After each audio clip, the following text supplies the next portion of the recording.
ஈரானில் ஆட்சி சரியில்லை என்று சொல்லி கொண்டிருந்த அமெரிக்க ஜனாதிபதி டொனால்ட் ட்ரம்ப் அவர்கள் இன்றைக்கு வியாழக்கிழமை காலையில் இருந்து கிரீன்லாந்தில் ஆட்சி சரியில்லை என்று சொல்லியிருக்கார். என்னது, கிரீன்லாந்தில் ஆட்சி சரியில்லையா, புதுசாக இருக்கே என்று சொல்லி நீங்கள் கேட்டிங்கன்னு சொன்னால் டொனால்ட் ட்ரம்ப் அவர்கள் அப்படி சொல்லியிருக்கார்.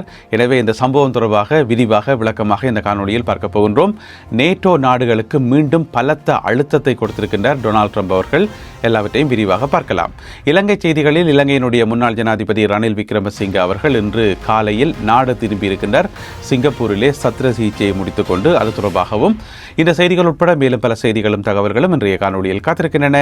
தமிழடியான் சொந்தங்கள் அனைவருக்கும் வணக்கம். வாருங்கள் காணொலிக்குள் போகலாம். கிரீன்லாந்தில் ஆட்சி சரியில்லை, அங்கே இருக்கிற நிர்வாகமே சரியில்லை, அது ஒரு பெரிய பனிக்கட்டி, அந்த நாடே ஒரு பனிக்கட்டியை தவிர மற்றபடி அங்கே ஒன்றுமே இல்லை என்று சொல்லி இன்றைக்கு வியாழக்கிழமை காலங்காத்தாலேயே அமெரிக்க ஜனாதிபதி டொனால்ட் ட்ரம்ப் அவர்கள் சொல்லியிருக்கின்றார். இப்போ எதுக்கு திடீரென்று கிரீன்லாந்து மேலே கோவமாக கதைக்கிறாருன்னு பார்த்தீங்கன்னு சொன்னால், ஏற்கனவே கிரீன்லாந்து மேலே டொனால்ட் ட்ரம்ப் அவர்களுக்கு ஒரு கண்ணொன்று இருக்குது. அதை முழுமையாக அமெரிக்காவினுடைய கட்டுப்பாட்டுகளை கொண்டு வரணும், அங்கே மிகப்பெரிய ஒரு வான் பாதுகாப்பு பொறிமுறை ஒன்று அமைக்கணும், அயன் டோம் என்று சொல்லுவது தானே, அதே மாதிரி பிட்டி ஒரு செக்யூரிட்டி டோம் ஒன்றை அமைக்கணும் என்று சொல்லி டொனால்ட் ட்ரம்ப் அவர்களுடைய ஒரு எண்ணமாக இருந்தது. அதுக்கு பிறகு நிறைய முரண்பாடுகள் நேட்டோ நாடுகள் எல்லாம் தங்களுடைய கடுமையான எதிர்ப்பை வெளியிட்டு இந்த மாதிரி பிரச்சனை போனதால் அதை அப்படியே விட்டாச்சு. அதுக்கு பிறகு ஒரு ஒப்பந்தம் ஒன்று போடப்பட்டதாக சொல்லப்பட்டது. இந்த மாதிரி என்று தெரியல. இப்போ மறுபடியும் திரும்பவும் ஆரம்பித்திருக்கின்றார் கிரீன்லாந்தை பற்றி.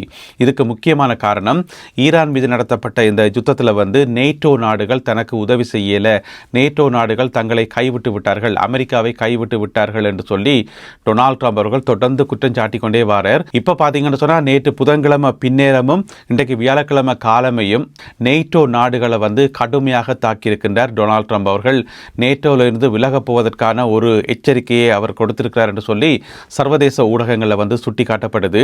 இன்றைக்கு காலம் என்ன சொல்லியிருக்காருன்னு சொன்னால், இந்த நேட்டோ நாடுகளுக்கு ப்ரெஷர் கொடுத்தா தான், கடுமையான ப்ரெஷர் கொடுத்தா தான் ஏதாவது செய்வார்களே தவிர மற்றபடி தாங்களாக முன் எதையுமே செய்ய மாட்டார்கள் என்று சொல்லி ஒரு உச்சக்கட்ட கோபத்தோடு கருத்துக்களை வெளியிட்டிருக்கின்றார் டொனால்ட் ட்ரம்ப் அவர்கள். அதை விட இன்னும் ஒரு முக்கியமான தகவல் ஒன்றும் வெளியாகி இருக்கிறது. என்னென்னு சொன்னால், டொனால்ட் ட்ரம்ப் எல்லா நேட்டோ நாடுகளுக்கும் சொல்லியிருக்கிறாராம், அடுத்து வரும் சில நாட்களுக்குள்ள உங்களுடைய கப்பல் படையை உடனடியாக அனுப்பணும், ஈரானை நோக்கி அனுப்பணும், ஈரானில் போயிட்டு ஹோர்முஸ் நீரிணையை கொண்டு போயிட்டு நாங்கள் கப்பல் படையை வச்சு கொண்டு திறக்கணும், அதற்கு உங்களுடைய கப்பல் படை எல்லாத்தையும் நீங்கள் அனுப்பணும், அடுத்து வரும் சில நாட்களுக்குள்ள அனுப்பணும் என்று சொல்லி டொனால்ட் ட்ரம்ப் கடுமையான துணியில் எச்சரிக்கை விடுத்திருக்கிறார் என்று சொல்லி இன்னும் ஒரு செய்தி ஒன்று வெளியாகி இருக்கிறது. இந்த செய்தியை வெளியிட்டிருக்கிறது யார் என்று பார்த்தீங்கன்னு சொன்னால், ஜெர்மனியிலிருந்து வெளிவர ஒரு மிக முக்கியமான சஞ்சிகை, ஜெர்மனில் அதிகம் பேரால் வாசிக்கப்படுற ஒரு சஞ்சிகை டேர் ஸ்பீக்கர் என்று சொல்லி டொனால்ட் ட்ரம்ப் ரகசியமான முறையில் எல்லா நேட்டோ நாடுகளுக்கும் அழுத்தம் கொடுத்துக்காராம், எல்லாரும் கப்பல்களை அனுப்பணும் என்று சொல்லி.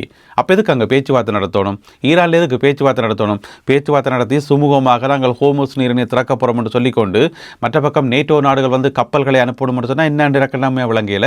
எனவே என்னவோ நடக்குது, பின்னணியில் என்னமோ நடக்குதுன்றது மட்டும் மறுக்க முடியாத உண்மை. இந்த ஜெர்மன் சஞ்சிகை வெளியிட்ட தகவல் இருக்குது தானே, அதுக்கு இன்னும் ஒரு காரணம் ஒன்று இருக்கு. என்னென்னு சொன்னால், நேட்டோவினுடைய பொதுச் செயலாளர் இருக்கார் தானே மார்க் ரூட்டே, அவர் வாஷிங்டனுக்கு போயிட்டு டொனால்ட் ட்ரம்ப் அவர்களை நேரடியாகவே சந்தித்து கலைச்சிருந்தவர்.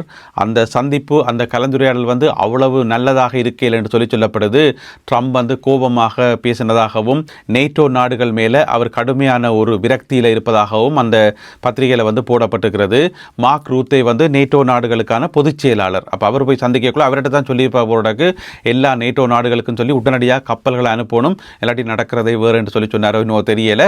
என்னவோ விரட்டியிருக்கிறது மட்டும் தெள்ள தெளிவாக விளங்குது. எனவே நேட்டோ நாடுகளினுடைய கப்பல்கள் ஈரானை நோக்கி நகருமா, ஹோர்முஸ் நீரிணையை நோக்கி நகருமான்றது இங்கே இருக்கக்கூடிய அடுத்த முக்கியமான கேள்வி. இந்த ஒரு பின்னணியில் தான் இப்போ திரும்பவும் கிரீன்லாந்தை கையில் எடுத்துக்கார். கிரீன்லாந்தை கையில் எடுத்ததுக்கான மிக முக்கியமான காரணமே நேட்டோக்கு குடைச்சல் கொடுக்கணும்ன்றதான். அப்போ கிரீன்லாந்தை திடீரென்று அமெரிக்காவால் கைப்பற்ற முடியுமான்னு கேட்டிங்கன்னு சொன்னால் அதுக்கான சாத்தியங்கள் நிறையவே இருக்குது. ஏன்னு சொன்னால், கிரீன்லாந்திலிருந்து யாரும் எதிர்ப்பு காட்ட போகிறதில்லை, அங்கிருந்து எதிர்த்து அமெரிக்க படைகளை நோக்கி யாரும் சுட போகிறதில்லை. எனவே கைப்பற்றணும்னு நினைச்சா அது ஒரு கொஞ்ச நேரத்திலே 10 நிமிஷத்திலே கைப்பற்றலாம் என்று சொல்லப்படுது.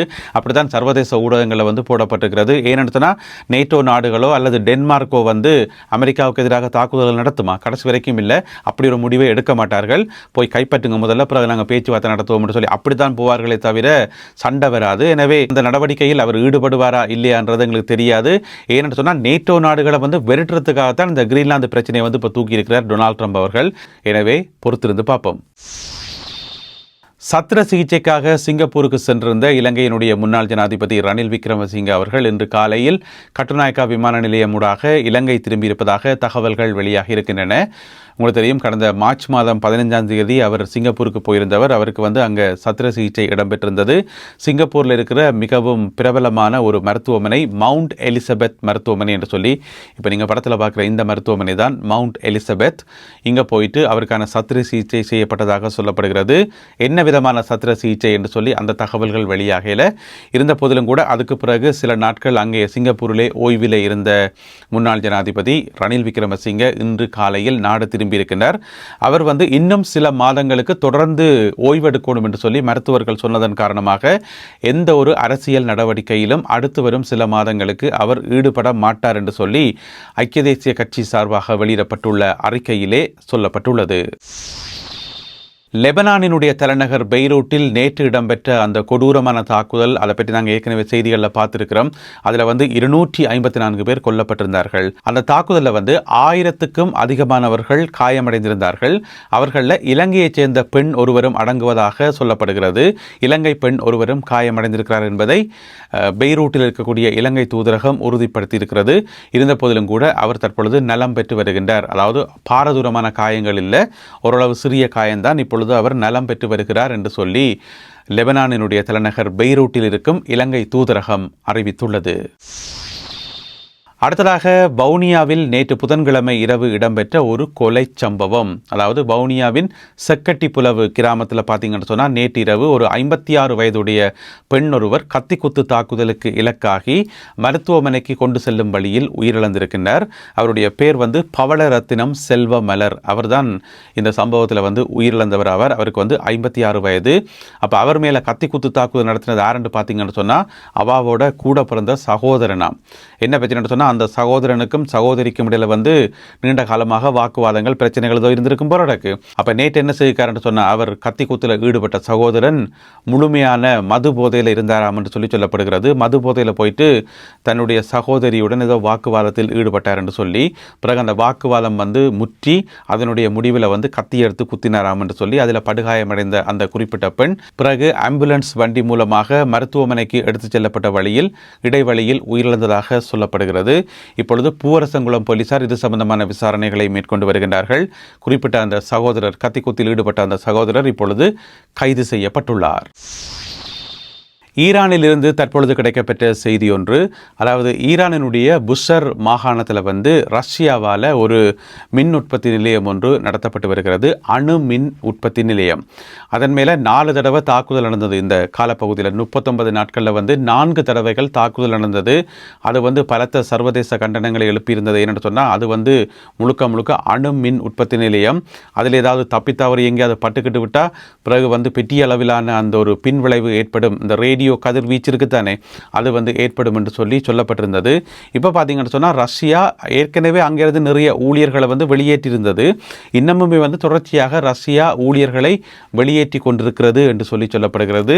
அதுக்கு என்ன காரணம்? அதுதான் போர் நிறுத்தம் வந்துட்டுதே, சமாதானம் வந்துட்டுதே, அதுக்கு பிறகு ஏன் ரஷ்யா வெளியேறணும் என்ற கேள்வி இங்கே இருக்குது. இருந்தாலும் ரஷ்யா அந்த பகுதியிலிருந்து தொடர்ச்சியாக ஊழியர்களை வெளியேற்றி வருவதாக சொல்லப்படுகிறது.